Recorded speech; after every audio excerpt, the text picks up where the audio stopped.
Hello बच्चों, क्या हाल चाल है? बड़े एकदम टॉप क्लास। तो जहरीली साइंस चैनल में आप सभी का स्वागत है। अपन ने लास्ट लेक्चर के अंदर जो मीजोमेरिक इफेक्ट से कार्बोकैटायन और कार्ब एनायन की स्टेबिलिटी के बारे में सारी बातें करी। अपन ने बहुत सारे एग्जांपल्स किए अपने भर के। अपने एक प्रैक्टिस सेशन किया था, उस प्रैक्टिस सेशन में सारा एग्जाम्पल ही किया अपन ने। ठीक है, वो सारी बात करने के बाद में मीजोमेरिक पर अपन आगे कदम बढ़ाते हैं। आज अपन पढ़ने वाले एसिडिक स्ट्रेंथ। अपन ने इंडक्टिव इफेक्ट में पढ़ा था।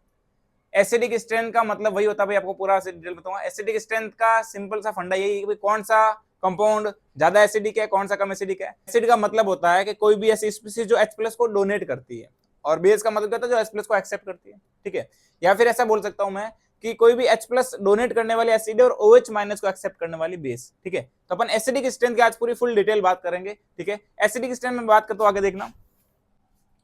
तो आज अपन पढ़ेंगे भाई acidic strength with the help of mesomeric effect. अपन ने पहले इंडक्टिव से बात करी थी। इंडक्टिव में माइनस आई बढ़ता है तो प्लस आई बढ़ता है, तो किस प्रकार से वो सारी बात अपने पढ़ी थी। चलो एक थोड़ा सा रिकॉल भी करते हैं और साथ साथ पूरी बात मैं आपको बताता हूँ। तो अपन ने जब इंडक्टिव शुरू किया था, इंडक्टिव में अपन एक रिएक्शन पढ़ी थी। देखना वो रिएक्शन कैसी थी। वो रिएक्शन कुछ ऐसी थी भाई, मैंने लिखा एक एसिड लिखा था।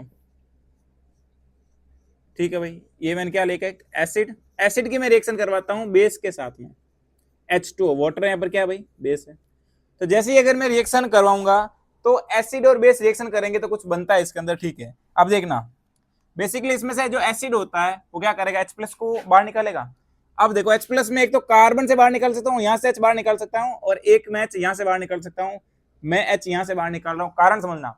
एक तो कार्बन पे माइनस आएगा, H+ जा रहा है इसलिए कार्बन पे माइनस आएगा, और ऑक्सीजन पे माइनस आएगा। आपको खुद को पता भाई माइनस किस पे ज्यादा सूट करेगा, ऑक्सीजन पे, इसलिए मैंने H को यहां से बाहर निकाला। क्या बनेगा, CH3COO-। ठीक है, और क्या बनेगा साथ में, H3O+ बन जाए कुल मिलाकर। H बेसिकली 2 बॉन्ड बनाता है, लेकिन इसने अपना लॉन पेयर भी डोनेट कर दिया, इसलिए इसके ऊपर क्या आ चुका है, प्लस आ चुका है, H3O+। अब आप समझना इस चीज में, जो एसिड होता है उससे बनता है कॉन्जुगेट बेस। एसिड से क्या बनता है, कॉन्जुगेट बेस बनता है भाई। मैं आपको पहले बात बता चुका हूं, वापस अपन रिकॉल कर रहे हैं। इससे बनता है कॉन्जुगेट बेस, से बनता है कॉन्जुगेट एसिड। ठीक है, इतनी सारी बात अपने को समझ में आई। इस पूरे रिएक्शन में देखना, जितने H+ डोनेट करता है ना, H+ डोनेट करता है एसिड, उसके पावर को मैं बोलता हूं इक्विलिब्रियम कांस्टेंट के अकॉर्डिंग Ka से डिनोट करता हूं। कैसे डिनोट करता हूं, Ka। तो मैं लिख दें यहाँ पर Ka। अब के का मतलब मैंने आपको पूरा बताया था। के का मतलब देखो भाई ऐसा कुछ होता है, आप समझते हैं पूरा के का मतलब। तो बेसिकली जो के ए होता है वो एक एसिड का कांस्टेंट होता है, एसिड के बारे में बताता है, एसिड की पावर को बताता है। तो के को लिख दूं मैं, देखना प्रोडक्ट अपॉन रिएक्टेंट।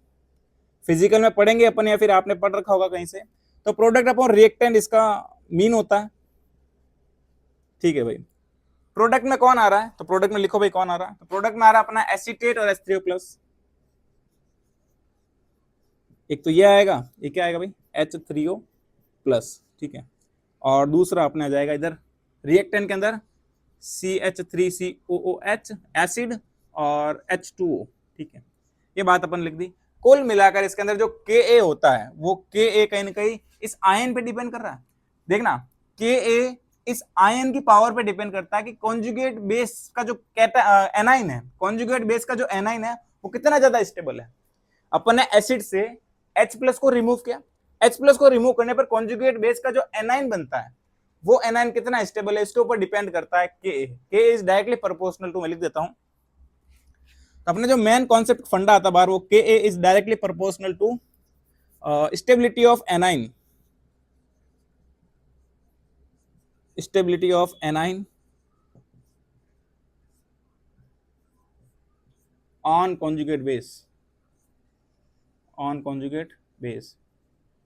मैंने आपको बताया था जब अपने इंडक्टिव के बारे में बात कर रहे थे, तो मैंने आपको बताया था कि पावरफुल एसिडिक H को बाहर निकालो। जब जैसे H+ बाहर आएगा तो जो एनाइन बन रहा है उस एनाइन में वो एनाइन कितना स्टेबल है, उसी के बेसिस पे अपन देखेंगे कि जितना ज्यादा एनाइन स्टेबल होगा कहीं ना कहीं वो ज्यादा एसिडिक होगा। बस ये बात अपने को ध्यान में रखनी है। वो सारी बात अपने इंडक्टिव से देखी थी, आज अपन वो सारी बात मीजोमेरिक से देखेंगे। अब देखना मैं के को और बताता हूँ, मैं के की बात करता हूँ तो के के साथ साथ मैंने आपको एक और बात बताते थे, पीके। के की वैल्यू क्या होती है, जितनी के की वैल्यू होती है, के की वैल्यू नंबर ऑफ H+ पे डिपेंड करती है। के की वैल्यू नंबर ऑफ H+ पे डिपेंड करती है। और मैंने आपको बताया था के की जो वैल्यू होती है उसका जस्ट एक रिवर्स होता है, उल्टा होता है, पीके।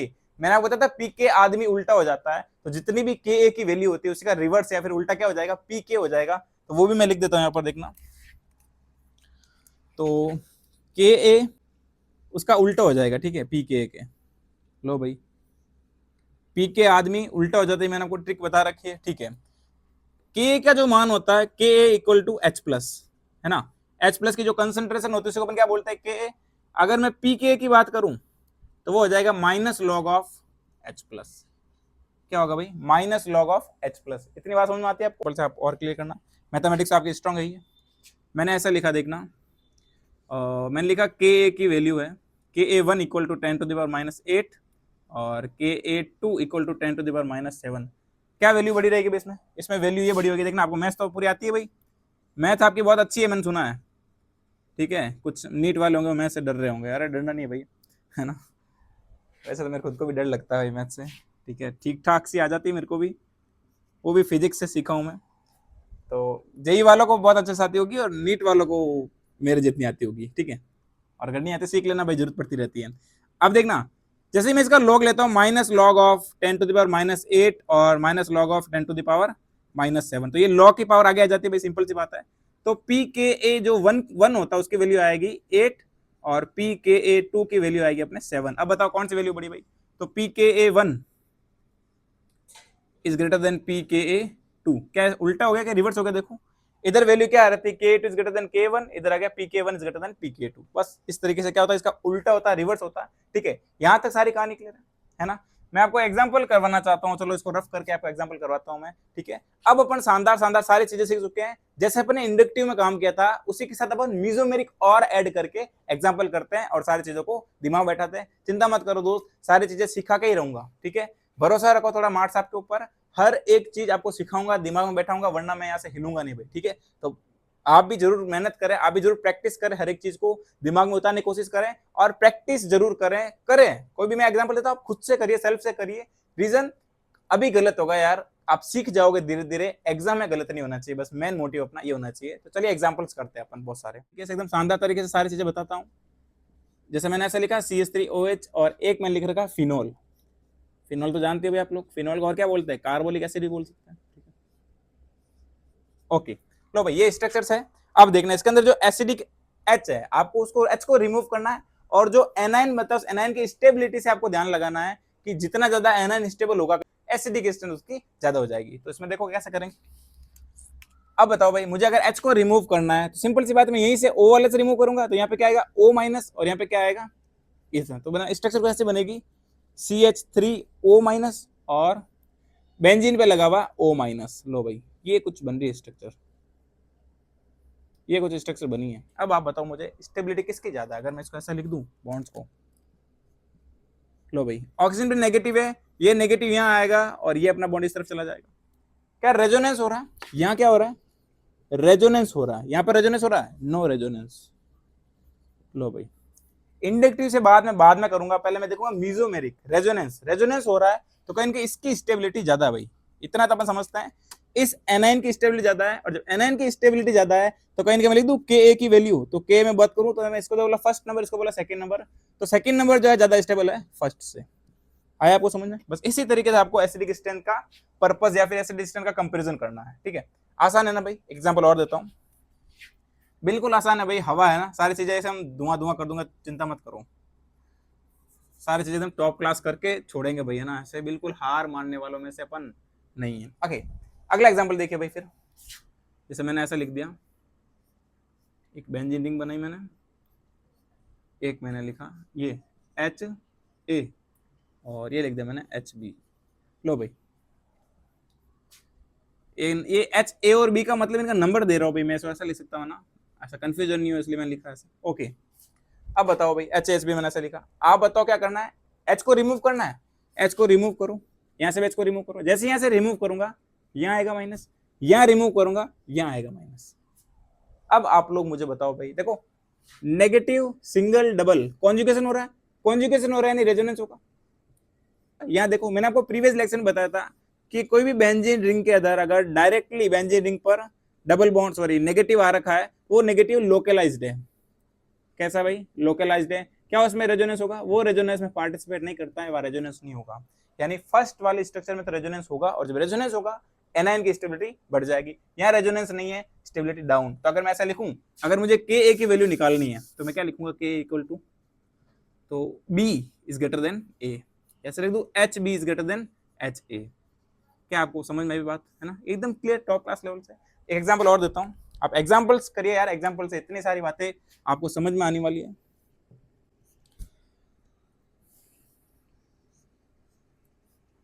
एग्जाम होगा, एग्जाम में आपका 100% सही होना चाहिए। ओके, मैंने एग्जांपल दिया है, आप क्या करोगे इसके अंदर, आपको रिमूव करना है H प्लस को, H प्लस को रिमूव कर दूं, यहां से रिमूव कर रहा हूं, यहां से रिमूव कर रहा हूं, सिंपल सी बात। देखो अब देखना, कार्बन के पास में भी लगा हुआ, यहां पर भी तो हाइड्रोजन लगा हुआ है, लेकिन बोला हाईएस्ट जो ज्यादा एसिडिक एच होता है उसको रिमूव करना है। या फिर ऐसा बोल सकता हूं कि जैसे आप रिमूव करते हो तो जो नेगेटिव आ रहा है, नेगेटिव कहां पर आ रहा है ये डिसाइड करना। देखना यहां से कार्बन पे नेगेटिव आएगा और यहां से ऑक्सीजन पे नेगेटिव आएगा, तो मुझे कहां से रिमूव करना चाहिए, आपको खुद को आइडिया होना चाहिए कि अगर मैं ऑक्सीजन से रिमूव करूंगा तो ऑक्सीजन पे नेगेटिव मोर स्टेबल है, तो यहां से मुझे रिमूव करना बेटर तरीका लगता है। ठीक है भाई, तो रिमूव करना भी सीखना पड़ेगा आपको। लो भाई रिमूव कर दिया, यहाँ पे नेगेटिव आ रहा है और एक नेगेटिव यहाँ आ रहा है। ठीक है, अब आप लोग मुझे बताओ भाई रेजोनेंस कहाँ हो रहा है, कहाँ नहीं हो रहा है। तो देखो negative single single no resonance, कोई मीजोमेरिक इफेक्ट नहीं है। इस तरह देखो ना, नेगेटिव सिंगल डबल आ रहा है भाई, कॉन्जुगेशन हो रहा है, यहाँ रेजोनेंस हो रहा है। और जब रेजोनेंस हो जाएगा तो कहीं ना कहीं ऐसा बोल दो, नंबर नहीं दिया मैंने इसको, ए और बी। आप बताओ किसकी स्टेबिलिटी ज्यादा है, किसका एसिडिक स्ट्रेंथ ज्यादा है। तो एसिडिक स्ट्रेंथ कहीं ना कहीं एच ए का ज्यादा हो जाएगा एच बी से। आया आपको समझ भाई, ये अपना ऑर्डर है, के ए लिखो या फिर एसिडिक स्ट्रेंथ लिखो। अगर मुझे पी के का ऑर्डर निकालना है तो H B is greater than H A. क्या कहानी क्लियर हो रही दोस्त, है ना। बिल्कुल उल्टा कर देना होगा के का पी के लिए। ठीक है, और एग्जांपल्स करते हैं, एग्जांपल देता हूं, ठीक है आप ट्राई करो इसको, मैं नेक्स्ट में लिख देता हूं तब तक।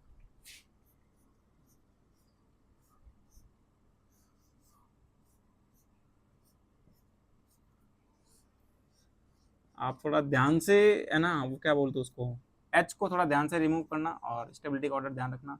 ठीक है, यहाँ मैंने सल्फर दे रखा है। सल्फर मैंने आपको पहले बात बता रखी है कि अगर सेम अगर ग्रुप के एलिमेंट की बात करते हैं तो देखना, जैसे सेम ग्रुप के एलिमेंट की बात करते हैं तो कहीं ना कहीं डाउन जब जाएंगे टॉप टू बॉटम तो साइज बढ़ती है, और साइज में देखना नेगेटिव, बड़ी साइज वाले पर नेगेटिव ज्यादा स्टेबल होता है, ये ध्यान रखना।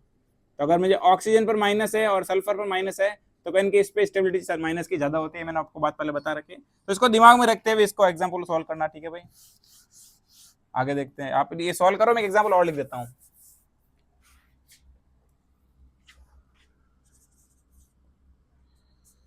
फिर अपन साथ साथ करते हैं सारी चीजें, आप भी ट्राई करो भाई, सभी लोग, है ना।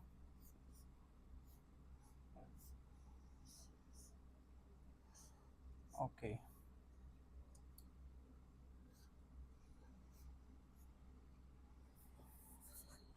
एक यहाँ दे रखा है मैंने H H R H A B H C. ठीक है, 3 एच दे रखा है। लो भाई अब आप करो, ट्राई करो, मैं भी आपको करवा देता हूँ। देखिए भाई कैसे करोगे पहले, तो वही सिंपल है भाई फंडा, कि यहाँ से पहले एच को रिमूव करो, एच को रिमूव करो और एच को रिमूव करो, नंबरिंग दिया, इसको दे दो ए, इसको बी और इसको सी। अब पता लगाओ भाई कौन सा कहीं ना कहीं स्टेबिलिटी का ऑर्डर या फिर एसिडिक स्ट्रेंथ का ऑर्डर बताओ मुझे। तो एनाइन को स्टेबल करना है, बस इतना ध्यान रखना आपको। देखो भाई यहाँ जैसे रिमूव करूंगा क्या रेजोनेंस हो रहा है, नेगेटिव ओ पे आएगा, ये नेगेटिव आएगा तो रेजोनेंस नहीं है। ठीक है, इस तरफ आओ भाई, नेगेटिव सिंगल डबल रेजोनेंस हो रहा है, यहाँ बताओ नेगेटिव सिंगल कोई रेजोनेंस नहीं है, यानी इसमें रेजोनेंस हो रहा है तो इसकी स्टेबिलिटी ज्यादा है बी की। तो ऑर्डर क्या लिखूं मैं, ऑर्डर कुछ ऐसा आएगा, ऑर्डर लिखो भी इसका आएगा पहले बी, है ना, ऐसे लिख दो एच बी, फिर क्या आएगा एच ए और एच सी में रेजोनेंस नहीं है, इक्विवेलेंट है दोनों, तो एच सी इक्विवेलेंट है एच बी के। ये आप ऑर्डर ध्यान रखें भाई, ये इसका ऑर्डर आ गया, एसिडिक स्ट्रेंथ का फिर बस के का ऑर्डर आ गया। ठीक है, अगला एग्जांपल करिए आप, इसमें बताओ वापस प्रोसेस है। तो एक तो बात यहाँ से बन चुकी है भाई, O माइनस आएगा, यहाँ पर भी O माइनस और यहाँ पर भी S माइनस, यहाँ पे क्या आएगा S माइनस आएगा। ठीक है, अब आप लोग मुझे बताओ रेजोनेंस हो रहा है क्या, तो negative single double yes resonance हो रहा है, इधर नेगेटिव सिंगल डबल रेजोनेंस हो रहा है, यहाँ रेजोनेंस नहीं है, ये सबसे लीस्ट सबसे लास्ट में आएगा भाई, ये सबसे लास्ट में आएगा। ठीक है, ऑर्डर में क्या लिखा मुझे बताओ, एक तो O माइनस है और एक S माइनस है। ठीक है, आप बताओ भाई क्या करना चाहिए मुझे, कहीं कि इसकी स्टेबिलिटी ज्यादा है, यस, तो पहले इसको लिख दो भाई, पहले अपना ये आएगा, इसको दे दूं मैं ए नंबर, इसको बी और इसको सी दे देता हूँ।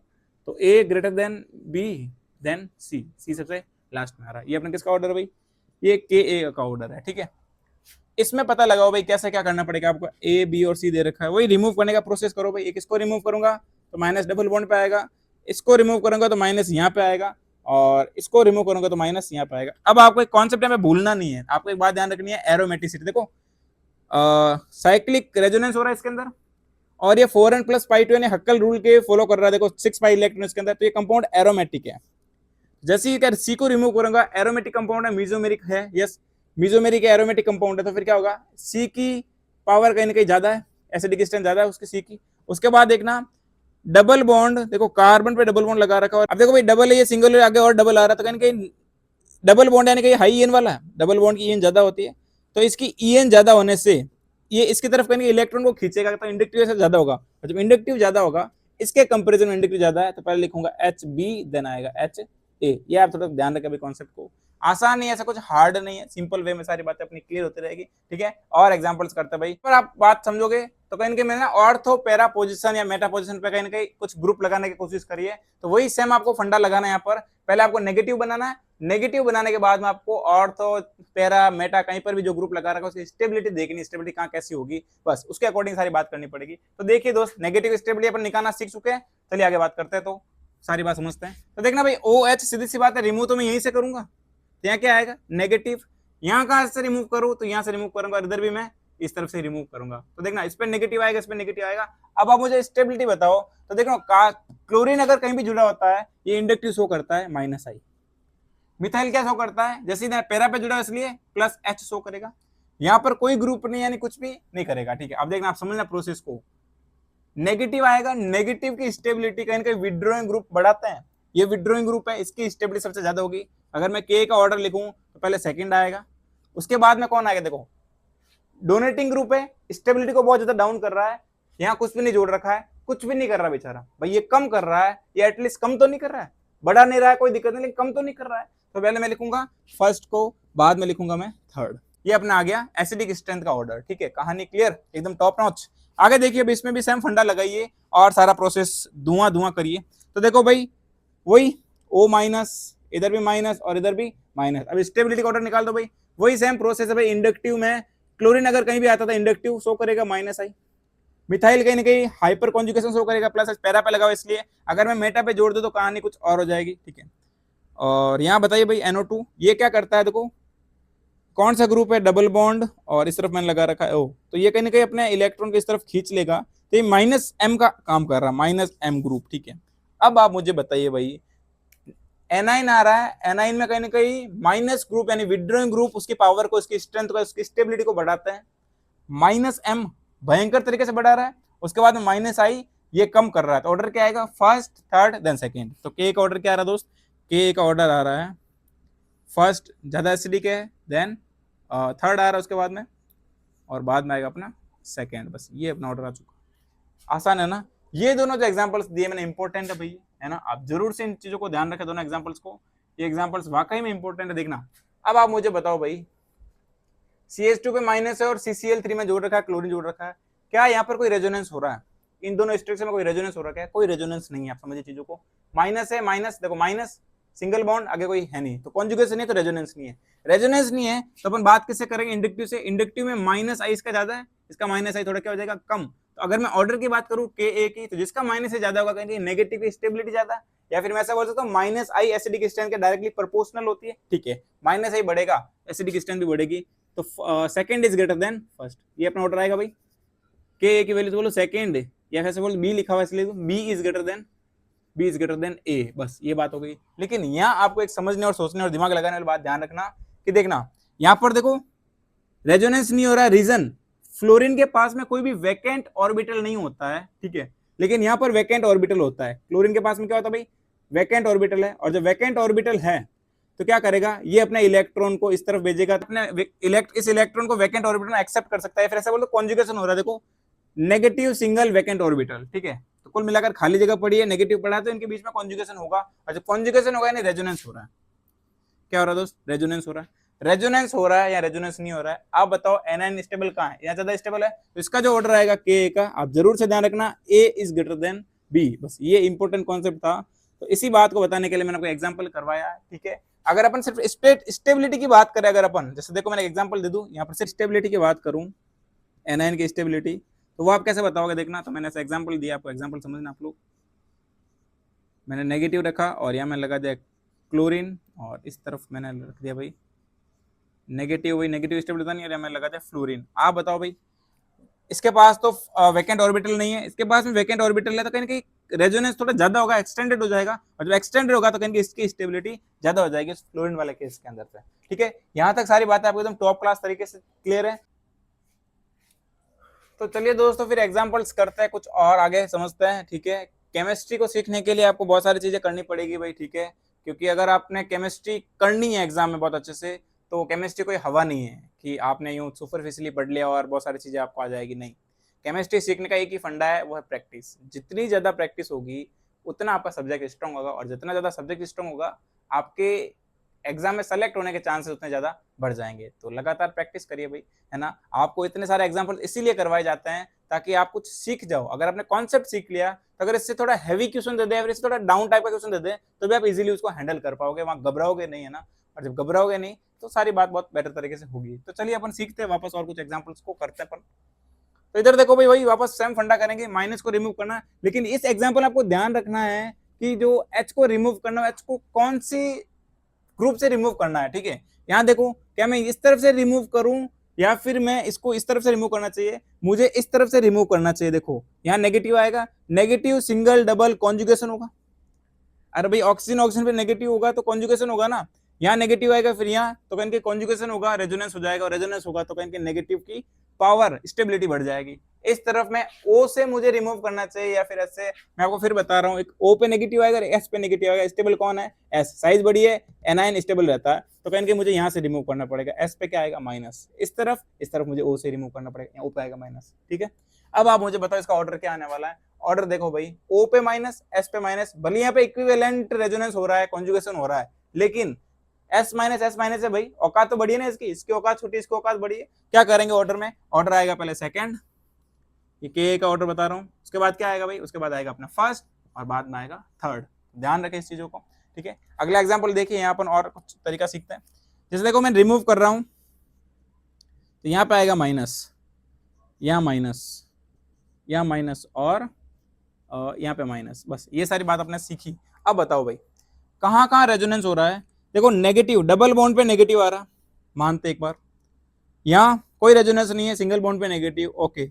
यानी इतना बोल सकता हूँ ए और सी में तो रेजोनेंस नहीं है, यानी लास्ट में चले जाएगा ए और सी। ठीक है, अब देखो बी के अंदर देखना, बी में देखो negative single double, single double, single double, ये पूरा इतना पूरा रेजोनेंस हो रहा है बी के अंदर, तो कहीं ना कहीं बी में रेजोनेंस ज्यादा रहा। सी के अंदर देखो भाई, सॉरी डी के अंदर, तो डी में देखिए negative single double, single double, D में इतना रेजोनेंस हो रहा है, और बी के अंदर पूरा इतना टोटल रेजोनेंस हो जाएगा। तो बी में, सॉरी हाँ, तो बी में रेजोनेंस ज्यादा हो रहा है, तो पहले लिखूंगा एच बी, देन कौन आएगा भाई? H C. उसके बाद क्या आएगा? सॉरी एच सी कहाँ आ रहा है भाई, कंफ्यूजन हो रहा है थोड़ा सा।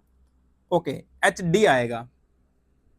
ठीक है, अब बताओ भाई ये आएगा एच सी और एच ए में क्या करूं? तो डबल बॉन्ड पे नेगेटिव और सिंगल बॉन्ड पे नेगेटिव। आप लोग बताओ भाई, डबल बॉन्ड का ई एन ज्यादा होगा, और जब ई एन ज्यादा होता है तो उसकी स्टेबिलिटी भी ज्यादा हो जाएगी। ठीक है, तो उसके बाद क्या लिखूं मैं? एच ए, और सबसे लास्ट में आएगा एच बी। ये अपना आ गया भाई के ए का ऑर्डर। बड़े एग्जाम्पल है, आप जरूर से इनको ध्यान में रखें, दिमाग में रखें। अगला एग्जाम्पल देखिए भाई, यहाँ पर भी आप थोड़ा दिमाग लगाओ कि कहाँ से कैसे क्या करना है। मैंने और तो पे जोड़ रखा है मेटा पे, और इस पे कुछ जोड़ा नहीं मैंने ग्रुप। ओके, मिथाइल जोड़ दो भाई। ठीक है, पैरा पे। अब बताओ क्या करें? तो ऑर्डर कुछ यूं आने वाला है, यहाँ पे क्या शो होगा? माइनस आई। नाइट्रो ग्रुप क्या शो करता है? वैसे वैसे तो एम शो करता है माइनस एम, लेकिन ये मेटा पे लगा रहा है इसलिए ये भी माइनस आई शो करेगा। ये अपना मिथाइल है, plus H, hyperconjugation reason para पे आ रहा है इसलिए। ठीक है, अब आप मुझे बताओ भाई, सारी बात आपने करी, बताओ माइनस क्लोरीन का ज्यादा है फिर NO2 का? NO2 का ज्यादा है, तो पहले लिखूंगा 2, उसके बाद क्या लिखूं मैं? उसके बाद मैं लिखूंगा अपने फर्स्ट, देन आएगा थर्ड। आया ऑर्डर अपने समझ में? बिल्कुल आसान है यार, बस आपको स्टेबिलिटी देखनी है। एनायन की स्टेबिलिटी, केटन की स्टेबिलिटी अपने बहुत सारे एग्जांपल किए, प्रैक्टिस सेशन पूरा लिखे, उसमें अपने बहुत सारी बातें करी। बस उसी की वजह से अपनी एसिडिक स्ट्रेंथ आसान होती है, और बेसिक स्ट्रेंथ भी अपनी आसान हो जाएगी। अगला एग्जांपल देखिए भाई, यहाँ पर मैं कैसे रिमूव करूं? तो मुझे यहाँ से रिमूव करना पड़ेगा, माइनस आएगा यहाँ पर, नाइट्रो से नहीं, यहाँ से माइनस करूंगा, माइनस यहाँ पर, और यहाँ पर भी यहाँ से माइनस करूंगा, यहाँ से रिमूव करूंगा। ठीक है, अब बताओ भाई, यहाँ कहीं ना कहीं कॉन्जुगेशन ज्यादा है, ओ पे नेगेटिव, ओ पे नेगेटिव, तो पहले फर्स्ट आएगा, उसके बाद में नाइट्रो है इसलिए माइनस आई, सॉरी इसमें देखो नाइट्रो कर रहा है अपने -m लगा रहा है, लेकिन इसके अंदर देखना खुद का कॉन्जुगेशन हो रहा है ओ के ऊपर, ओ पे नेगेटिव ज्यादा बार आ रहा है, इसलिए क्या करें पहले फर्स्ट आएगा, देन सेकंड, और लास्ट में क्या आएगा अपना थर्ड। ये अपना ऑर्डर आएगा भाई, ठीक है। नाइट्रो -m शो कर रहा है, ये भी -m ही शो ही कर रहा है, लेकिन इसकी स्टेबिलिटी और ज्यादा हो जाएगी। रीजन ऑक्सीजन के अराउंड इनके इस मॉलिक्यूल के खुद में कॉन्जुगेशन हो रहा है, तो कहीं कहीं ज्यादा स्टेबल है, तो इसकी एसिडिक स्ट्रेंथ ज्यादा है देन सेकंड देन थर्ड। तो ये अपने सारी एसिडिक स्ट्रेंथ की बात करिए भाई कुछ बच, ठीक है। तो यहाँ तक सारी कहानी क्लियर एकदम टॉप क्लास लेवल से। तो भाई वीडियोस देखते रहिए, वीडियो के साथ ग्रुप में सेंड करते रहे, ताकि उनको भी कुछ अच्छा कंटेंट मिले, उनको भी कुछ प्रैक्टिस करने को मिले, ठीक है। तो आज की बात अपन यहीं तक रखते हैं, बाकी बातें नेक्स्ट क्लास में करेंगे भाई। तब तक के लिए ऑल द बेस्ट, जय हिंद जय भारत। थैंक यू दोस्त वीडियो देखने के लिए, और जुड़ते रहे यार लगातार, ठीक है। All the very best.